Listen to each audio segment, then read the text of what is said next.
we have Lang Mu, and he's going to tell us about scattering diagrams for generalized cluster algebras. Thank you, Lang. Thank you very much for giving me this chance to speak.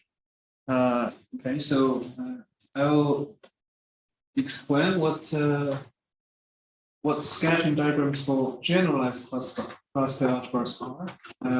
So these are some devices for studying generalized versions of Fogg-Levinsky's cluster algebras. So first I will just review cluster algebras, also their generalizations given by Chekhov and Shapiro. I'll focus on these rank 2 examples. So here, the rank 2 cluster algebras are really easy to define. We start with some matrix V of this type, where B, C are positive integers. So this is of skew symmetrizable type in general. That means B and C are not necessarily equal. Then we define these rational functions in a recursive way that xm plus 1 times xm minus 1 is equal to this binomial 1 plus xm to the b or 1 plus xm to the c, depending on whether m is odd or even. So we'll see that. So you can probably just start with x1 and x2, and then this formula, this recursive formula, would extend the definition to xm for any m.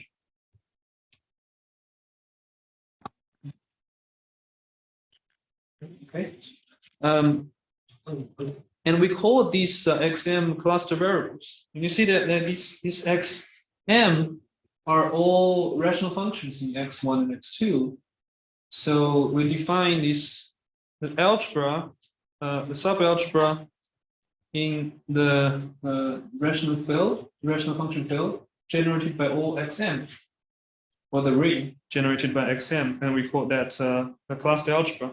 So this is defined by Fogg-Levinsky.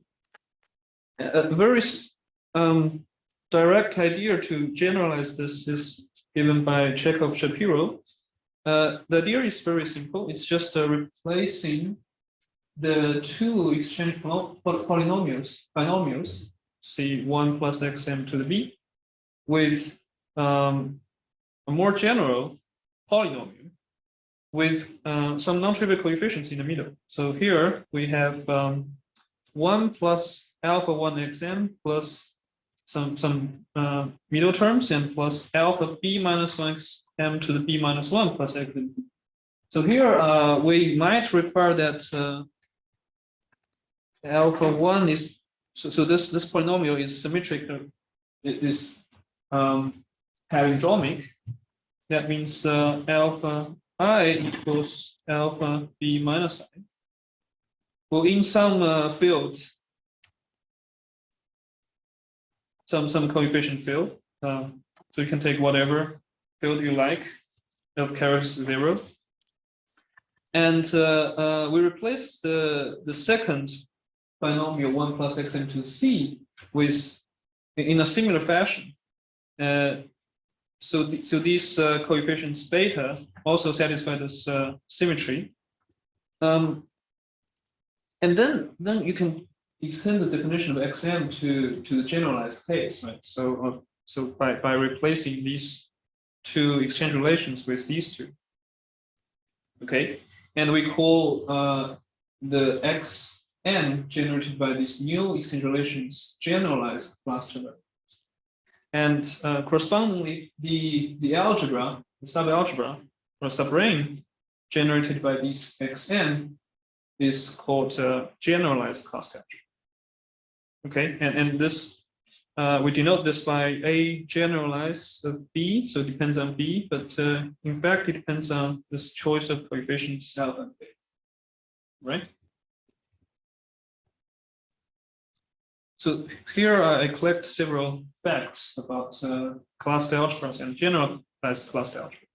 The first one, the most important one probably, is the Laurent phenomenon. So that says any xm as a rational function is actually a Laurent polynomial in any two adjacent cluster variables.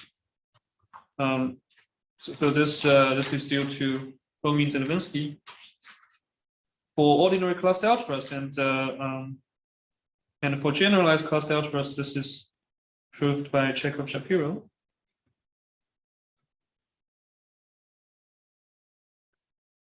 And also the exchange graph of, or at least in the rank 2 case, the generalized cluster algebra is exactly the same as the exchange graph of the corresponding cluster algebra.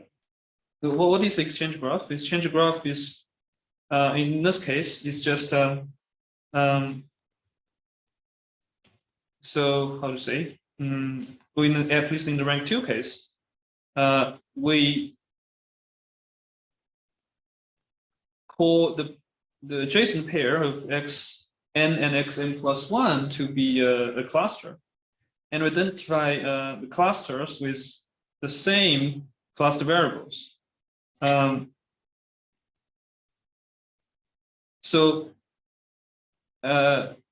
Okay, so let's see this. We connect adjacent clusters xi and xi plus 1 with xi plus 1 and xi plus 2. And we connect another cluster xi minus 1 xi on the other side. So this is an infinite graph, but we also identify the same clusters. So if two clusters have the same set of cluster variables, we just identify them. So the quotient graph is called the exchange graph of the cluster algebras, and they are actually identified, these exchange graphs of ordinary cluster algebras and generalized cluster algebras, by identifying the first cluster. So if we identify x1, x2 of the generalized one with x1, x2 of the ordinary one, these two graphs are isomorphic. So in particular, we have these finite type classifications in rank 2 that if the multiplication of the product of B and C is less than or equal to 3, we only have finitely many clusters.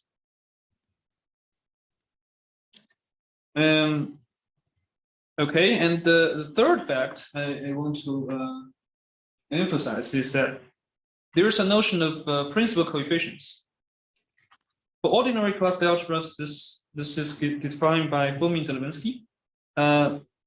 So in some sense, that you can add coefficients to your exchange relations, so that the cluster algebra becomes graded by rank 2 lattice, and also such that every cluster variable is homogeneous of some degree. And we call this degree, we denote the degree of the cluster variable by this GM, which is a vector in the rank 2 lattice, where the first two G vector, we call this G vector, the first two degrees is a standard basis of the V2. So this notion can actually be extended to generalized cluster algebras. This is the work of Nakanishi, and in some way you can also add principal coefficients to generalized cluster algebras, and so that every cluster variable is homogeneous of the same degree as ordinary cluster algebras. So okay, so let me show you some examples in rank 2 of what these G vectors are. So we start with okay, so we start with a matrix as usual, right? So this is a matrix, and here is the origin of the rank 2 lattice Z2. X1 is here with degree 1, 0. And x2 is of degree 0, 1. The G vectors 0, 1. And if you compute x3, you get this guy. So I didn't tell you how to compute the G vector, but it turns out that G vector of x3 is equal to -1. And x4, the G vector is 0, -1. However, for x5, so there's something more interesting, that the G vector of x5 is given by 1 -c, so it's somewhere here. Below. And if you compute the G vector of x0, so that's the mutation of x2 from the first cluster. Okay, so x1 and x0, they form a cluster. So if you compute that, the G vector is a b minus 1, so it's somewhere here. If b equals c equals 1, x5 would be equal to x0. So in particular, their G vectors also coincide, which is 1, -1. Okay. So from here, you see, in the case of b equals c equals 1, you only have five cluster variables, because this cluster here is just formed by x0, x1. And if you mutate x0, you just get back to x2 again. Okay, so only have 5 cluster variables in the case of b equals c equals 1. So this is also true for generalized cluster algebra, even though there's, well, in this case, so there's nothing you can generalize because the exchange polynomial is of degree 1. Okay, so there are more interesting examples when the values of b and c become larger. For example, if b, let me write down the matrix here to remind you what this matrix is: 0, -b, and c and 0. So if b is of is 2 and c is 1, you see, so here x5 is 1 -1 as we computed, and x6 becomes equal to x0. Okay, so in this case, we also have finite many cluster variables. And in the case that b equals 3, c equals 1, you have 2 more cluster variables. And I computed the G vectors like this. Okay. And in the case of b equals 2, c equals 2, in this case, you have infinitely many cluster variables. And their G vectors are lining up very nicely. So they are in kind of this two rays. Okay.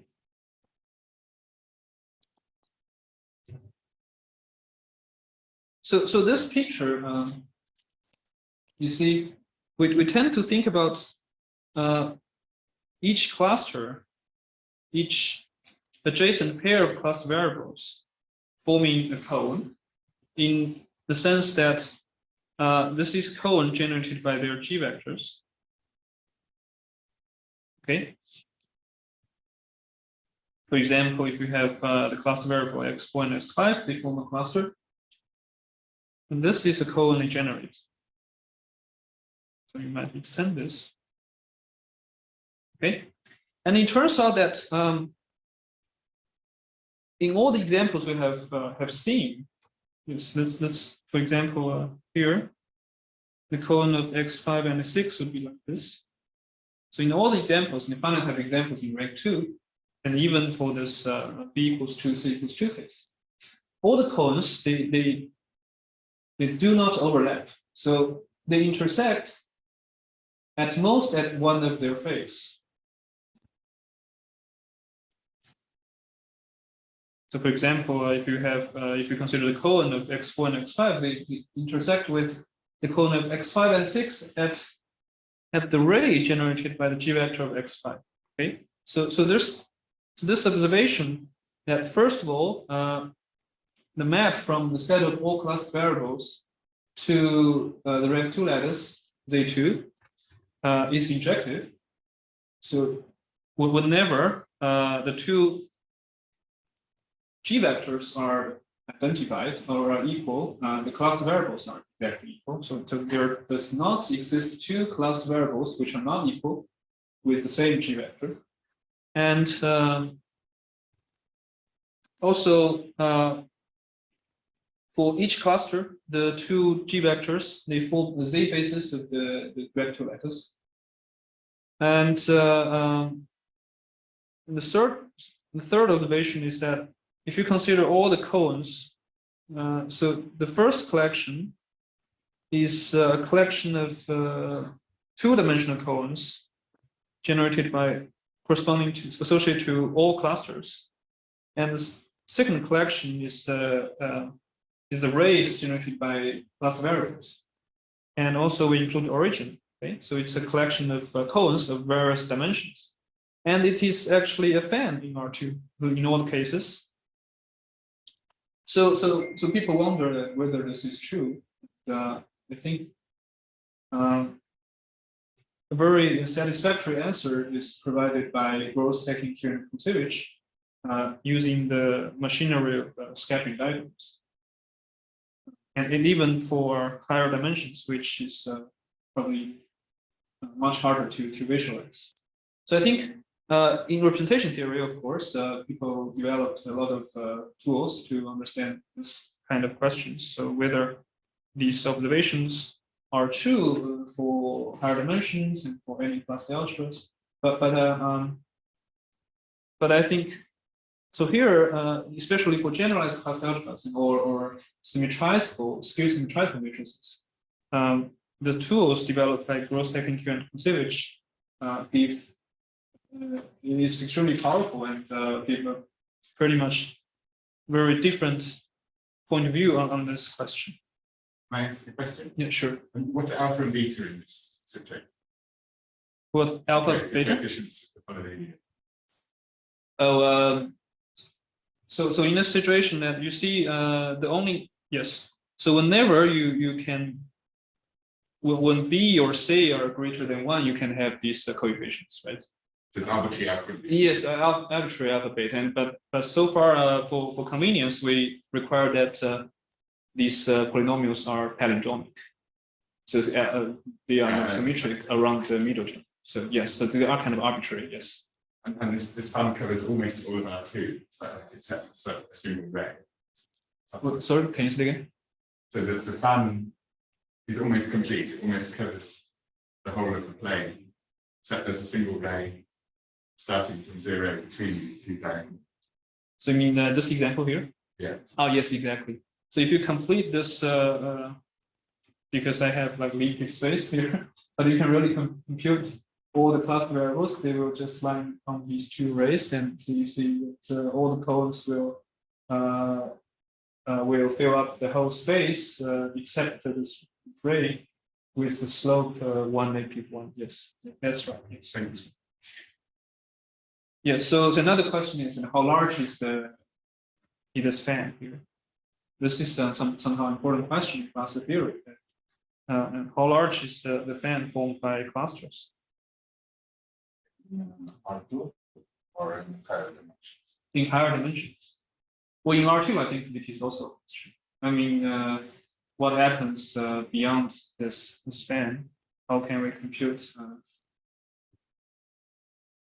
How can we give actual fan structure beyond the span? It's also a question in rank 2 case.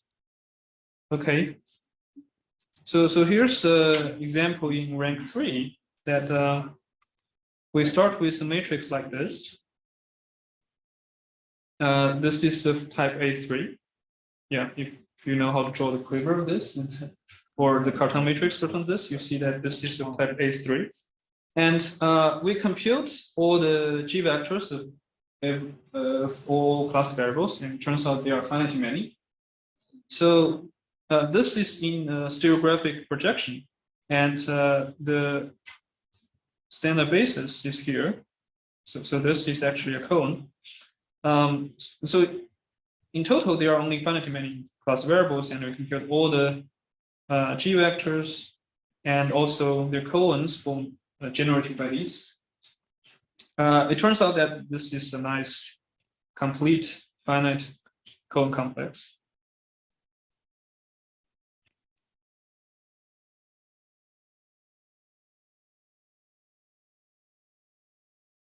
And cone complex, we also call it Fn. So this is what it looks like in finite type in rank 3. And also here's an example of type B3. You see that the picture becomes more complicated, and there are more red dots. These are cluster variables, and they're G vectors. So, right. But you see that even though this is in type B3, so there is no generalized cluster algebra. This type, they are all ordinary cluster algebras because see that any exchange polynomial would be, so there's no room for this middle term alpha and betas. But okay, so let's see. What I want to tell you is this. I didn't really compute all the G vectors for all cluster variables in this case. So there is actually a more global way or unified way to generate this picture. So the machinery is called the scattering diagrams. And it turns out that the one generated or you extract from scattering diagram is exactly the same as the fan constructed by the G vectors of class vectors. Okay.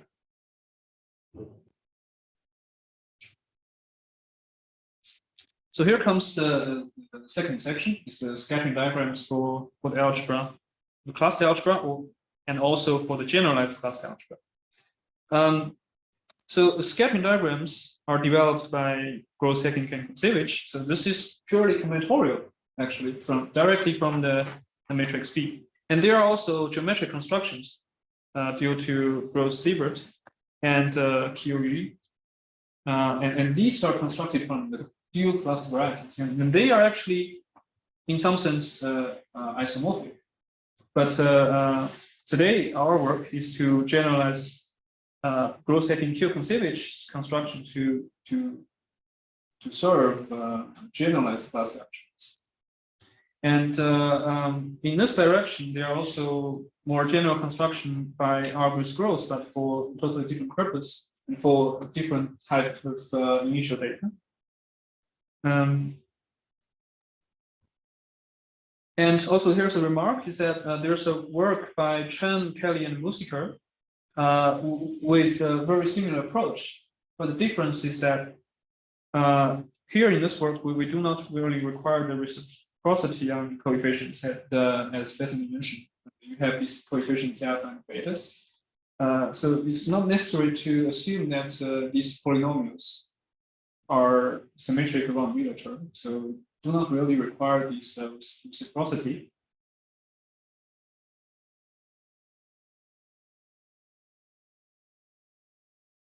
Okay, so let's define scattering diagrams. We start with some lattice of rank n, so the n should be the same as the rank of, or the dimension of the matrix to start with, the B. And let m be its due. So it sets m plus to be the positive cone generated by a standard basis, E1 to En, and equip n with some skew symmetric form. So in general, it should be a Q value, skew symmetric form, and this information or this data is determined by the matrix. The matrix B you start with. So everything comes from this matrix B and B.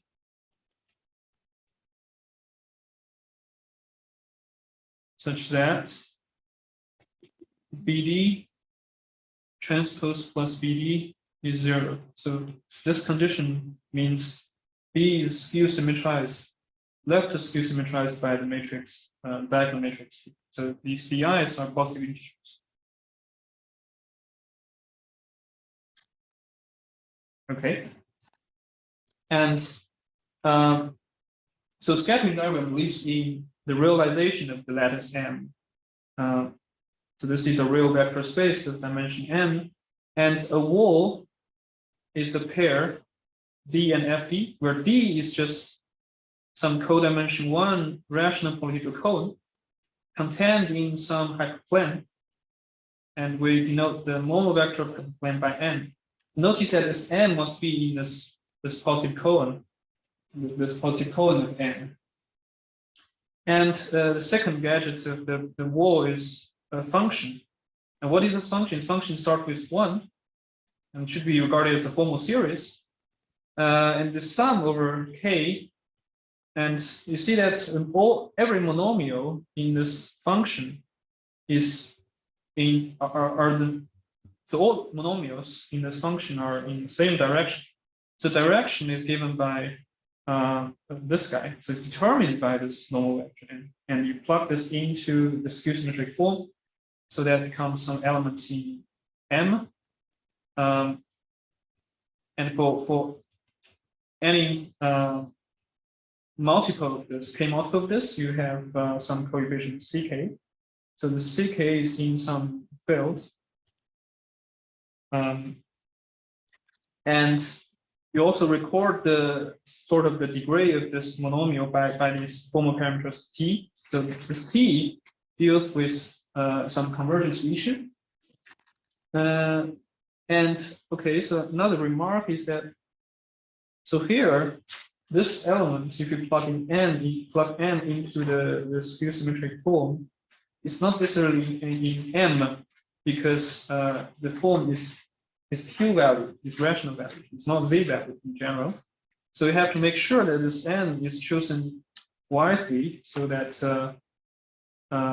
this guy is actually M. And another notion of wall is that we call wall is incoming if this element belongs to the wall itself, it belongs to the codimension 1 cone, and otherwise we call it outgoing. So here comes the definition of a scattering diagram. Scattering diagram is a collection of walls. So somehow I think the most important information of the fan is the codimension 1 collection of codimension 1 codes.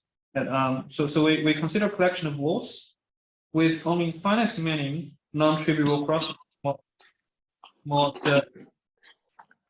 t to the n. So we truncate that the wall crossing functions at some level, so there are only finite many left. So that's some finiteness conditioning action.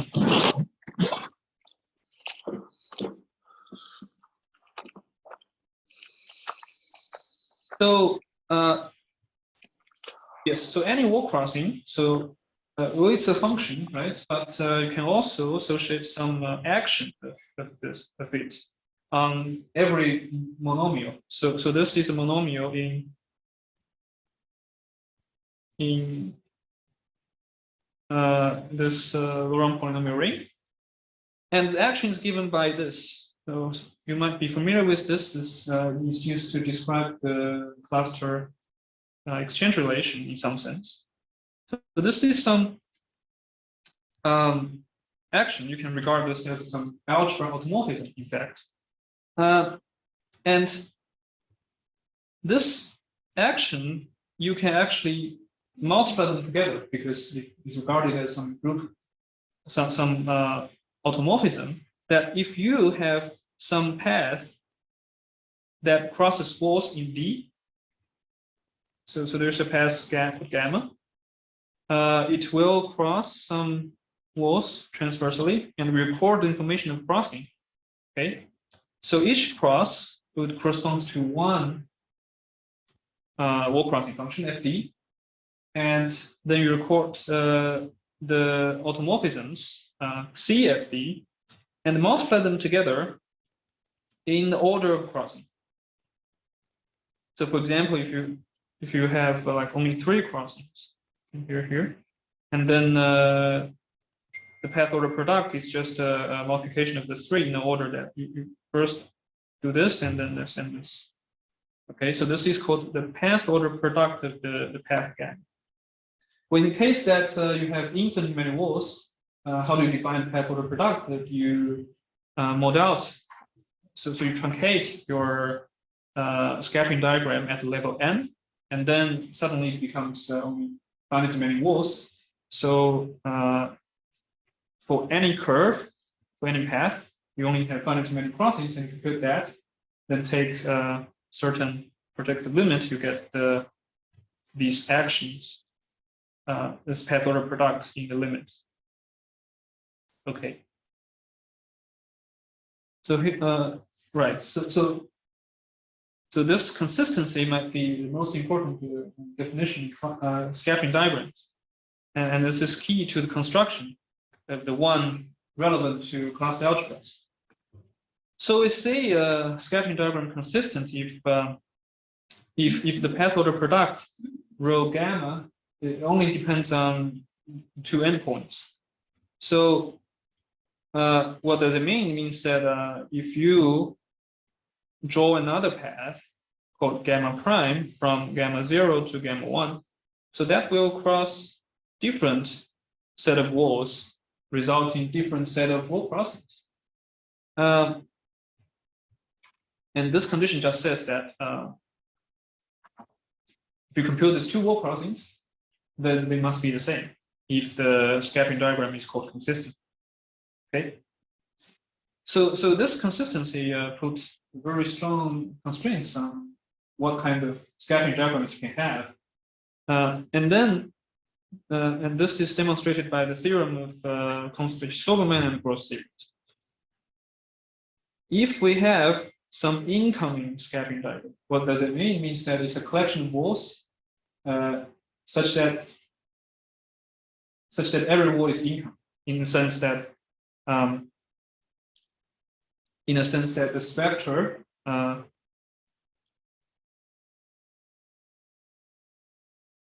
belongs to the wall D. And then there exists a unique consistent scattering diagram for D, called scat D incoming, that contains the scattering diagram you can start with, such that the walls you add are all outgoing walls. Okay. And in the sense that this is also unique.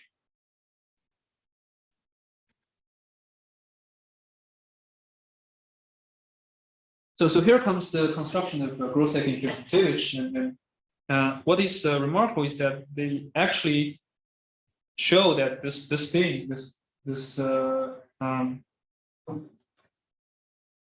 very complicated thing is actually relevant to class algebras. So the construction is as follows. We have these DIs. These are not the integer DI, but the walls are given by the given by the hyperplanes perpendicular to the standard basis, and the wall crossing function is given by this monomial and this binomial. So it's not a form of power series, but only two terms. Okay, and we take the incoming scattering diagram. You see that this must be incoming because this is a whole hyperplane. And we take the incoming scattering diagram to be the collection, the set of initial walls like these. Okay, so we have m of them, and define D to be the scat of this incoming scattering diagram. And this D is just guaranteed by the uniqueness, the existence and uniqueness theorem of Konstantin-Silberman and Gross-Seibert here. Okay. So yeah, this sounds very abstract. And to generalize their construction, what do we do? So we first take a tuple of integers, positive integers, that divides the ith column of the matrix B. So think about the matrix B you start with, and you have some ith column of the B matrix. So we take some positive integer that divides every item in the ith column. In particular, we can take the GCD of that, okay? But any would work. And we define the wall crossing function FDI. Instead of this binomial, we define this to be a product of R copies of binomial.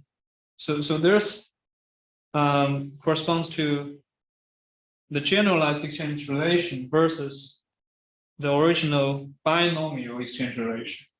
Okay. And we also distinguish each factor in this product by these formal parameters Tij. Okay, so we have not only just one formal parameter T, but we have a lot of parameters Tij. Well, this is also used to deal with convergence issue, but also add some freedom to the choice of coefficients that we can have. Okay, and we define the incoming scattering diagram in the same way. So it's still the n tuple of walls, but with generalized wall crossing function. We define the generalized scattering diagram as this.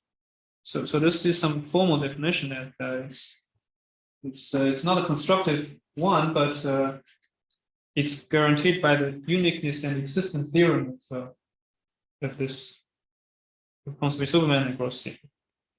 Okay. And I guess the hard part is actually to show that the thing you get has desirable properties that helps us to better understand the class algebra associated with matrix. Okay. So this is the theorem of Gross, Heckington, and Kontsevich, that if you consider any cluster of the class algebra associated with B, so there is actually a chamber. What is a chamber is connected components of the set MR, the real vector space, minus the support of the scattering vector. So for each cluster, there is such a chamber, such that what is this chamber? The closure of the chamber is an n-dimensional simplicial column. Okay, so it has exactly n linear independent rays, and these rays are generated by the G vectors of the corresponding cluster variables. And furthermore, these G vectors of the same cluster form a Z basis of M. And this is because they have a very explicit way to not exhibit, but some algorithm to generate these G vectors. And it's very clear that these G vectors, they form a Z basis of M. So this kind of answers the question we raised from the beginning in rank 2. So this is kind of true in all dimensions. And also the wall crossings on the walls of the any chamber. You see, this is simplicial column, so we consider the codimension 1 faces of the column. And the wall crossings are actually cluster mutations. So this is a vague statement, but the idea is that you see each wall is equipped with some wall crossing function, and this wall crossing function can be used to describe cluster mutations. So the main result of our work is that we consider the structure of the generalized scattering diagram. What if we replace the definition of GHKK with more general wall crossing functions in the initial incoming walls? It turns out that this theorem, the 1, 2, 3, are also true for the generalized cluster scattering diagrams. And the wall crossings of any wall in the cluster chamber of the C sigma is of the type that you can really just describe the wall crossing function in terms of the ingredients you computed in cluster algebra theory. That so these are coefficients monomials of T, of Tij. And these are vectors in N plus. These are vectors in N plus. And these functions correspond exactly to the generalized wall crossings. So that just means that this scattering diagram constructed, the generalized one, is actually the one for the generalized cluster variable. And there's another important feature of the scattering diagram is that, so you see, in particular, if you expand this wall crossing function, you see every term, every coefficient is actually a polynomial of this parameter Tij with positive coefficients, with positive integer coefficients. But this is actually also true even outside of the union of all cluster chambers. So this is true both for and this is a theorem of GHKK in the ordinary case, and we extend this positivity to the generalized. Can I just ask about in the generalized case, the coefficients alpha and beta are used specifying them in advance to construct the scattering diagram through the RI somehow? So can you see this? When for the generalized cluster algebra, you have these coefficients alpha and beta as part of the input data, right? However, Yes. the input into this scattering diagram, or are they actually output? They are inputs in a sense, but however, here you see, let me remind you what's our construction. So these alpha and beta are absorbed in this Tijs. Oh, you're right on that. Okay. Yes. So these Tijs are inputs of the construction of the generalized scattering diagram. Alpha and beta are symmetric functions. Exactly, yes. Alpha and beta are symmetric functions of the Tijs. Yeah, thank you for pointing this out. But this, you see that this is a sort of principal coefficient construction. And in particular, like the leading term of this would be the product of this Tij. So I think so it's not necessary to talk about this symmetric about these alphas around the middle term.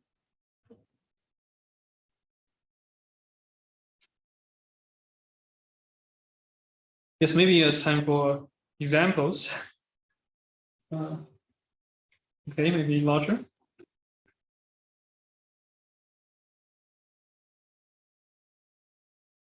Okay, this is of type C2. You see this second column is divided by 2, right? So there is room for generalizing.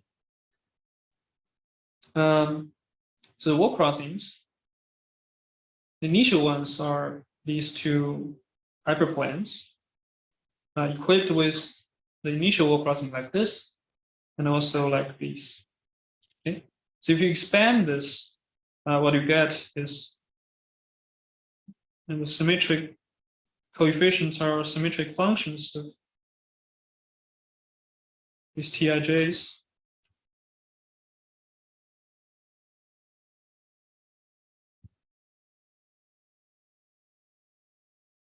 Okay, and in this case, well, you see that the way we get this picture is totally different from the way we get this before. Before we just compute the G vectors for the six cluster variables, and we observe that they form fan nicely. But in here, it's purely from these two incoming walls, and we just let these two walls propagate, and it turns out that there are two more outgoing rays that we should add so that it becomes consistent. So consistency here really means if you compute some path order product of a loop like this, and you give your density in some automorphism. Okay, and this is a case of this is a symmetric, skew symmetric case that B is given by this. So see, either one of this column is divided by 2, so there's room for generalization. So we choose a different labeling of these monomials. We use x and y for simplicity, and we denote the coefficient by S1, S2, and T1. Okay, so this becomes more interesting. That you see, but there's still an explicit description of what kind of outgoing rays we should add to these two incoming ones, and it's just given by this picture. And see, on the left hand side of this central ray, each ray corresponds to a cluster variable. If you can still remember the picture of their G vectors, they're like this.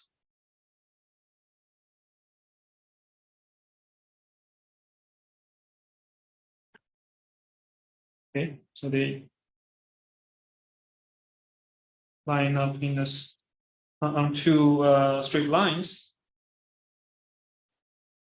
And right, what is more interesting is actually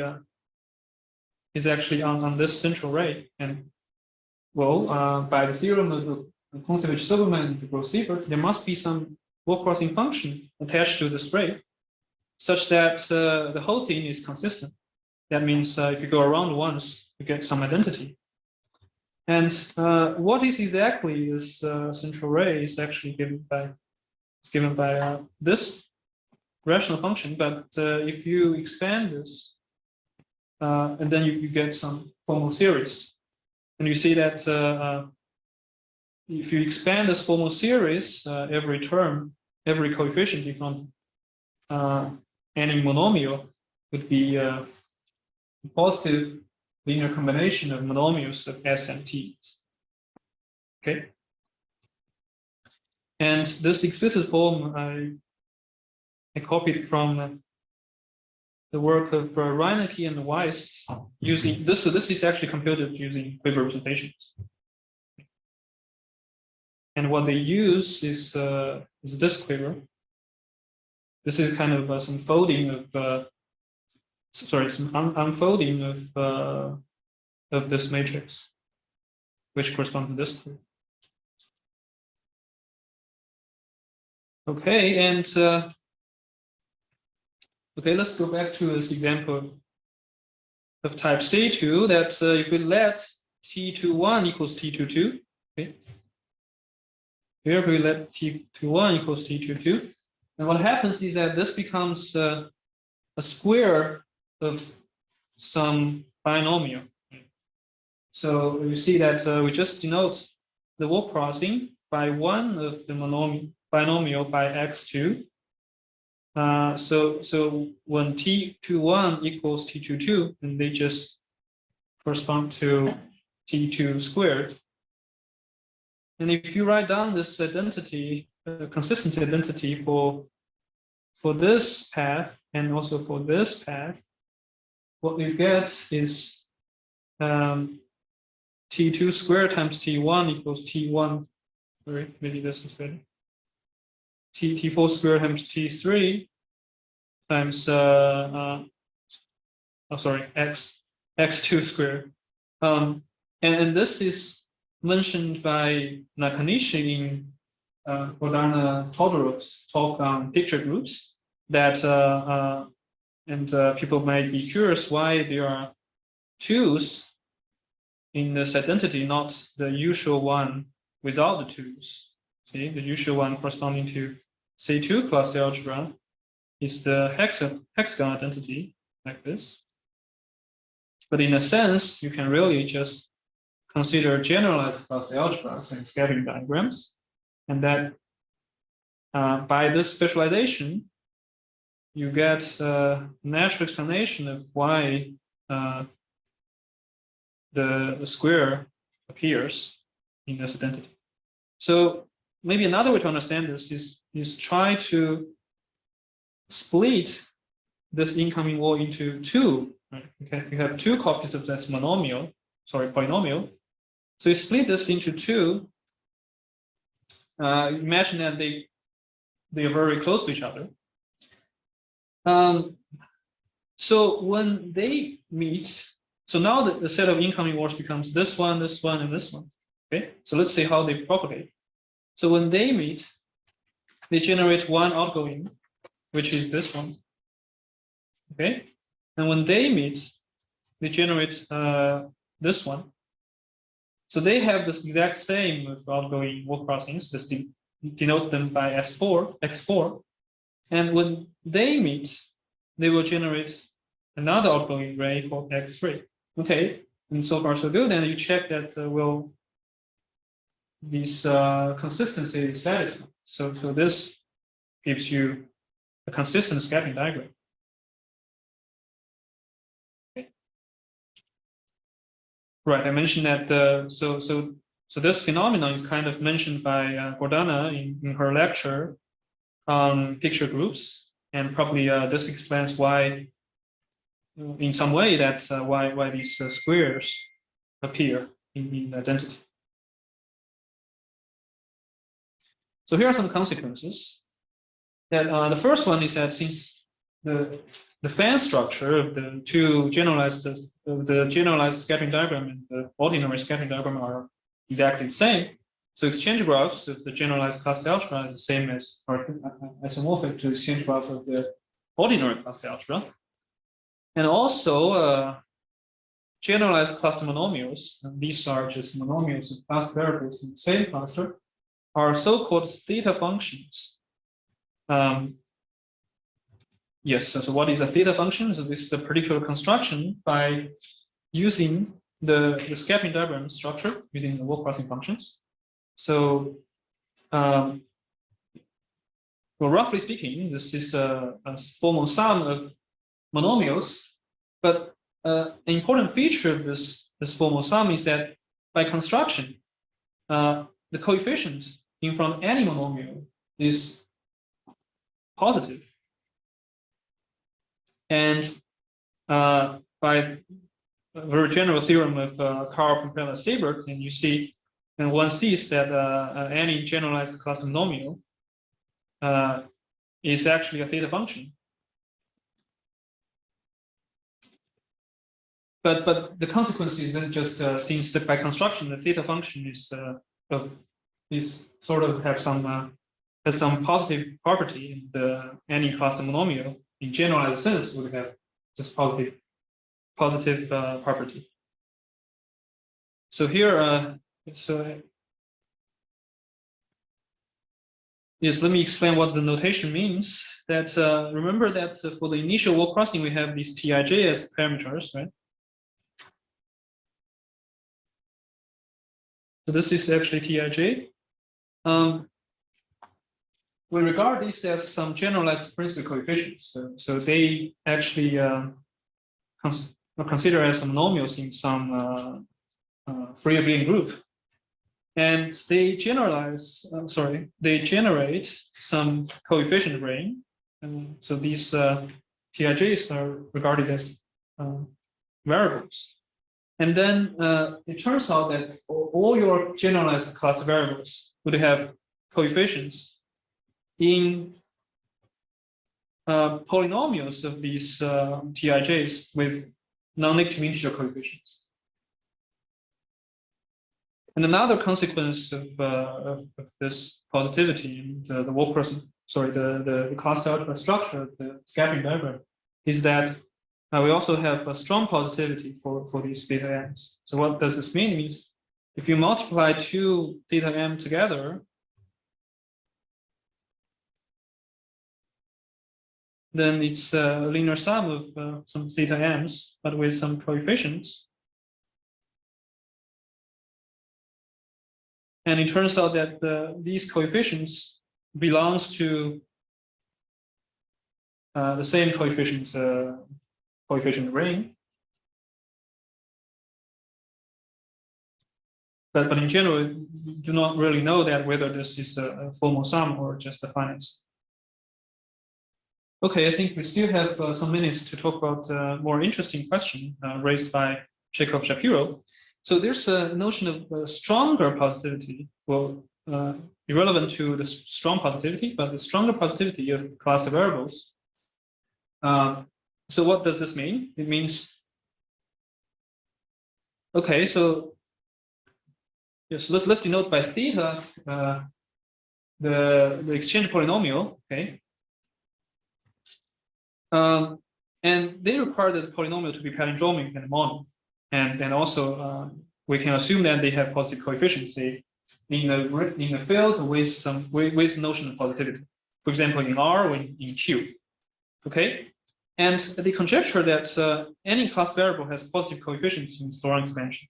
So what this means? It means that, so remember that we have these alpha i's, right? Alpha 1 x m plus alpha 2 xm squared plus alpha b minus 1 xm b minus 1 plus 1. So remember that these alphas are symmetric functions of these TIJs. We know that these class variables have positive coefficients in terms of these TIJs, but we do not really know whether they have positive coefficients in terms of these alphas, if the alphas are positive, okay? But somehow you see that in our framework, and we do not necessarily to require that the theta, the exchange polynomials to be palindromic and monic, and we can just choose some evaluation so that some evaluation means, yeah, sorry for the notation, this should be TIJ. To map this TIJ to some elements in some fields, so that your exchange polynomials have coefficients in some field. Yes, for example, here, this is again of type C2 example, that you have this degree 2 polynomial with coefficient 1 and 1 and 1. So this can be realized by choosing lambda 1 and lambda 2 properly, right, as a root of some equation. So yeah, we do not really know how to prove this stronger positivity of Chekhov Shapiro, but at least in some sense, you can really compute whether any wall of the scattering diagram would have this positivity, stronger positivity. For example, in the case of the Kronecker quiver, with not much effort, you can confirm that the middle ray is positive in a stronger sense. But at least in finite types, every wall crossing is just given by cluster mutations, and classical cluster mutations are kind of pretty much fixed by the initial wall crossing.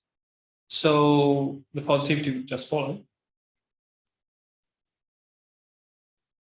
But the only ones that you can generalize cluster algebras or finite types of type Cn and F4 and G2, maybe.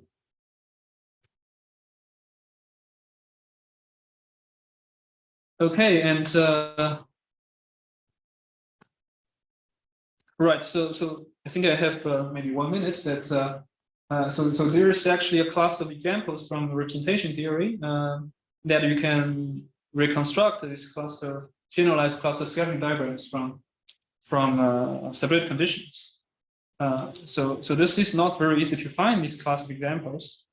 When A equals B equals C equals 1, from the left-hand side example here, this can be worked out. This can be recovered by considering a stability scattering diagram of this algebra. So this is an algebra with path algebra of the quiver, with one loop at this vertex, but with a relation at the epsilon squared equals 0. So this in particular is a gentle algebra. You can work over C. When working over C, so there's some nice integration method that you can, some procedure that you can take to obtain these polynomials from the representation theory. And there are more examples. The more there is actually a class of algebras coming from triangulations of orbifolds. In particular, they would have loops with relations. So this is a joint work with Lapidini-Fragoso. So to simply put, that for any finite dimensional algebra associated to some class of orbifolds, that we can associate a stability scattering diagram that they actually corresponds to the generalized cluster scattering diagram we constructed using the initial data. Okay, so that's it. That's short part. Let's thank Lang first.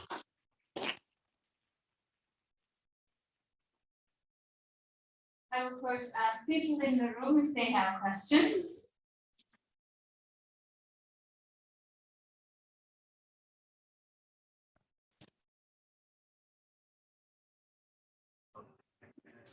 So your coefficients are just elements of stuff. The coefficients. Coefficients for each shape, for one shape. Yes. But so there's also this notion of generalized cluster structures of geometric type of coefficients are also making functions of some variety. Does it fit somehow with this? Like construction we have for the double of also the coefficients, not constants, they are functions. Yes. I think they kind of fit into this framework that I think here this TIJs play the role as principal coefficients, and so they can be specialized. You see, so these see that these TIJs are formal parameters, so they play the role as principal coefficients. So there is actually a parallel separation formula in this case that you can consider any coefficients in any semi-group, and everything can be obtained by principal coefficient case. So corresponding to the scattering diagram here by certain generalized separation formula. And so this is actually of geometric type, as you say. And in particular, any geometric type can be recovered from the principal coefficient. So yes, by evaluation, you get coefficients you fill, but without evaluation, you just get geometric coefficients. Here, are there any questions from the Zoom audience?